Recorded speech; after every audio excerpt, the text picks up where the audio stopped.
30여 년 전 시작된 노동자 대투쟁의 출발점. 1980년대 이후 한국 노동운동의 중심적인 역할을 해온 울산 노동운동의 2018년, 지금의 모습을 만나봅니다. 2014년 3월 개관한 울산노동역사관 1987은 1987년 노동자 대투쟁으로 상징되는 울산 지역 노동 역사를 기념하고 역사 자료의 보존과 정리를 위해 2007년부터 자료를 수집해 개관했는데요. 울산 지역 노동운동의 변화와 현재의 모습을 한눈에 볼 수 있는 것이 특징입니다. 울산 노동역사관은 전국에서 최초로 만들어진 노동 관련 뮤지엄이자 아카이브로 울산 노동자의 삶과 그다음 역사, 문화, 노동에 관련된 이야기들을 담고 있는 작은 박물관입니다. 최초로 결성된 노동조합은 일제강점기였던 1929년 8월 18일 울산 청년회관에서 창립한 울산 노동조합. 당시 가장 탄압받고 수탈당했던 노동자와 소장농의 권익을 지키는 활동을 펼쳤으며 울산 신간회와 울산 청년동맹 등 일제에 항거하는 사회운동과 깊은 연관을 맺었다. 일제강점기에 노동자가 처음 등장했고 식민지 자본가에 의해서 강제적으로 수탈당하고 탄압받던 노동자들이 거기에 항거하는 노동운동이 동시에 다발적으로 진행됩니다. 울산에서는 울산 방어진에 일본 자본가들이 대거 유입됐고 거기에 항거하는 노동자들이 스스로 노동조합을 만들고 그 뿌리로부터 100여 년이 된 지금까지 노동운동, 노동자 역사가 진행되고 있는 겁니다. 울산이 공업도시로 개발되기 시작한 것은 1962년.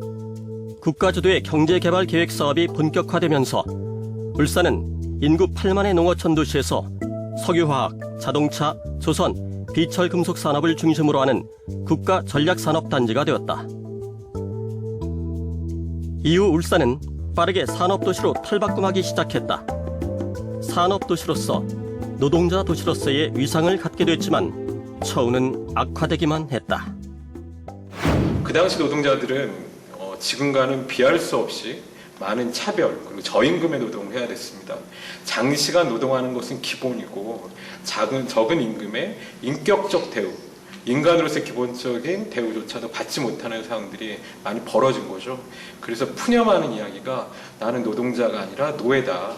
그리고 공돌이 공순이라는 사회적 차별에 관련돼서도 많은 불만을 가질 수밖에 없었던 그런 상황들이 있었습니다.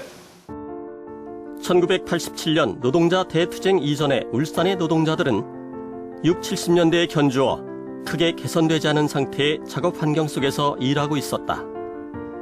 인사국가에 따라 차별적인 임금 인상과 상여금을 받았고 권위주의적인 작업장 문화를 경험하고 있었다. 결국 1987년 7월 노동자 대투쟁이 시작됐고 노동자 대투쟁은 부산 경남 지역을 넘어 전국적으로 퍼졌다.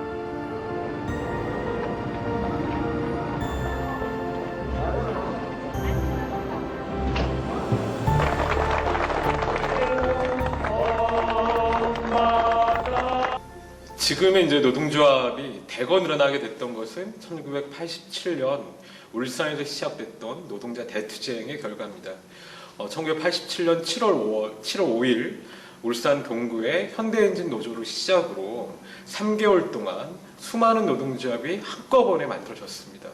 1987년 만들어진 민주노조의 영향으로 노동자의 권리가 향상되고 노동자의 임금, 복지, 처우가 많은 부분에서 변화하는 과정이 생겼습니다. 1990년 1월 전국적인 단위의 노동조합 협의회가 결성되고 지역별, 그룹별 노동조합이 생기면서 노동운동은 비타협적이고 전투적인 양상을 띠었다. 해고와 징계, 분신 등 많은 희생이 따랐지만 노동자들의 사회 정치적 의식이 향상됐고 노동자들의 노동 조건도 상당히 개선되었다. 17년 노동자 대투쟁 이후에 울산에서 시작된 노동조합 그리고 노동운동의 흐름은 단순하게 지역적으로 울산에 머물지 않습니다. 전국적으로 큰 영향을 펼쳤고 그 과정에 노동의 권리를 이야기하는 흐름도 함께 만들어진 거죠. 하지만 현재는 노동자 대투쟁 이후에도 노동의 권리가 여전히 보장되지 못하는 문제, 그다음 정규직과 비정규직의 차별의 문제, 여성 노동자, 청년 고용의 문제, 그다음에 노년 실업의 문제, 많은 부분의 노동의 문제는 함께 존재하는 겁니다.